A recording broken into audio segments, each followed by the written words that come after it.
Plans for the future. All these fall plants, which are asters, and then very something that starts with a V way back there that has a Gulf fritillaria on it, type of purple plant that starts with a V. Gonna thin these out this fall, this winter, when they're like, there's no more flowers left on them. And then I'm going to move them around my house because I have these non-native plants. But the thing is, some of these moths that people refer to as hermit moths, like these like olive type trees that have little white flowers on them, and they kind of smell like peaches. They smell sweet. And then these ones right here, this fringe type that has a purplish pink, like a pinkish fringy looking flower on it. The IO caterpillars love these this year also. So I'm really wanting to replace a lot of this with native plants around my house. Especially when I get rid of the roses, because I just don't like messing with thorny plants, to be honest. Like, I don't like it. I fucking hate working around them. I hate working with them. I don't care for thorny stuff. I don't like it. I got a thorn jammed in my finger pretty bad, and you can still kind of feel something there. Definitely probably should have went and like tried to get it removed or something, but I didn't, and still here. So anyway, I'm out weeding around this stuff. Weeding and just removing things that I don't want, really is what I mean.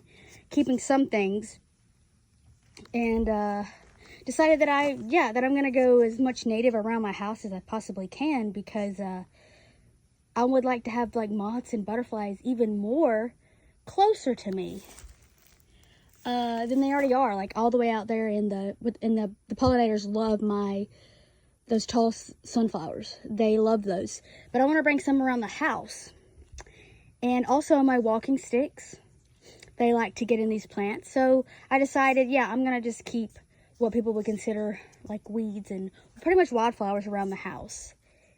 That's some project for this year. I got a lot of projects that's going to be happening. And then I also want to say, if you don't have one of these for your knees, these are like fucking lifesavers. They really are. Like, this is really the reason I wanted to make a video was about these. Now, this is a really cheap one. You probably want to invest in one that's going to actually last, so you're not just like contributing to like waste eventually. But this was like $1 or less than $1 at Dollar General when a lot of their summer stuff was on sale. So I was like, fuck it, I need one of these. Fucking helps so much. So I'll use it until it's not good anymore.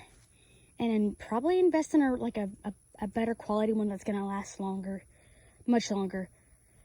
But these are really so helpful. Or one of those kinds, honestly, I've seen some that like you can use for your knees. And then they fold out to be like a chair also. Kind of. And that's really cool. And that's probably lasts longer.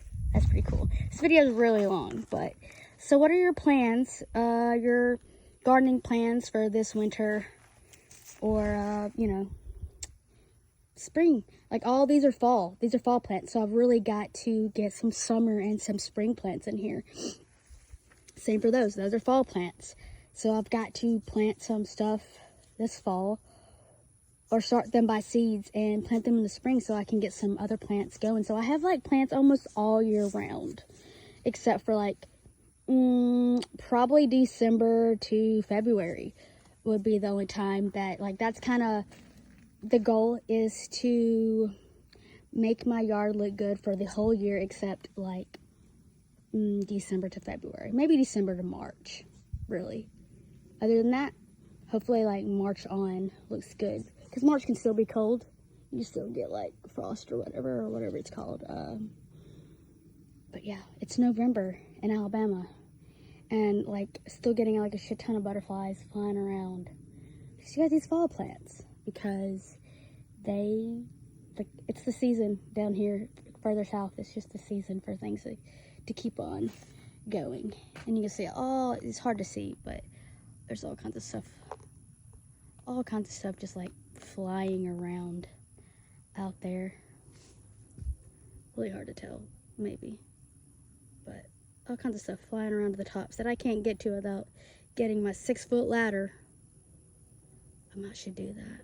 There might be some pictures picture worthy stuff up there for me. But yeah, that's the plans. Thin out these bushes, put them around the house, get some actual plants that will bloom in spring and summer, so I don't have just fall plants all in my yard. That's kind of what it looks like. I mean, it's not. I have my swamp leather flower, Clematis crispa, over here, but you can't see it. It's in the back of the yard, so you don't get to see that, like up in the front yard. Well, I have planted some up in the front around my mailbox. Like I said, this video is really long. And I don't know if they're going to make it because they're really, really small. Really, really small. But right now, this one was sad because of I took them out of pots. But I think I'm going to water my plants one more time, actually, before it gets winter. And then I won't water them again. I'll water them when it like starts to get warm at the beginning of spring, and then I'll see how rainfall is after that, to see if I need to continue like water them or, you know, wait for rainfall. Hope that makes sense. Also, something else I should mention. It might not be cute, but you should do it. Sunscreen and a hat. Doesn't matter what kind of hat, as long as it covers you really good. Like I have this hat. Actually, it was my husband's, and I'm like, I'm taking this hat now. This is my hat. It's not put out properly, but I was in the shade mostly.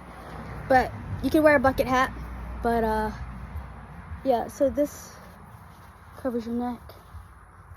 Ish, good for hiking or gardening.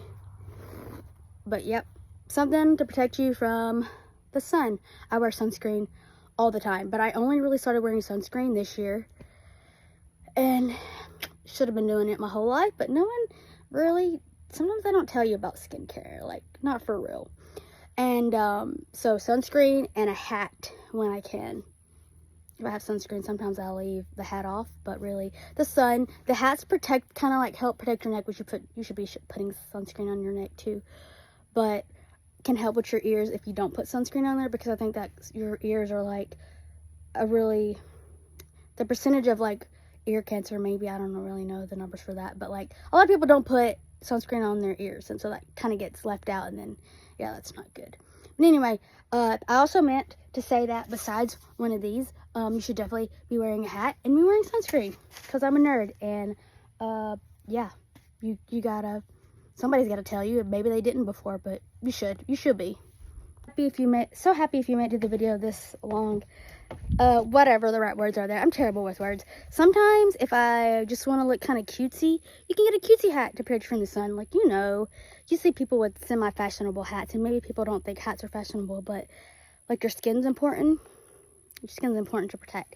So sometimes if I want to be like, if I go out, like I said, I put sunscreen on like every single day now from this year. But like, if I'm going out later in the day, but I haven't been outside much, then I might like skip my sunscreen. Or if I'm just going in and out kind of quickly, I might put on just like a hat real quick. And the same if like I still wear sunscreen, but I still want less sun on me even with sunscreen, then I'm gonna put my little cutesy hat on.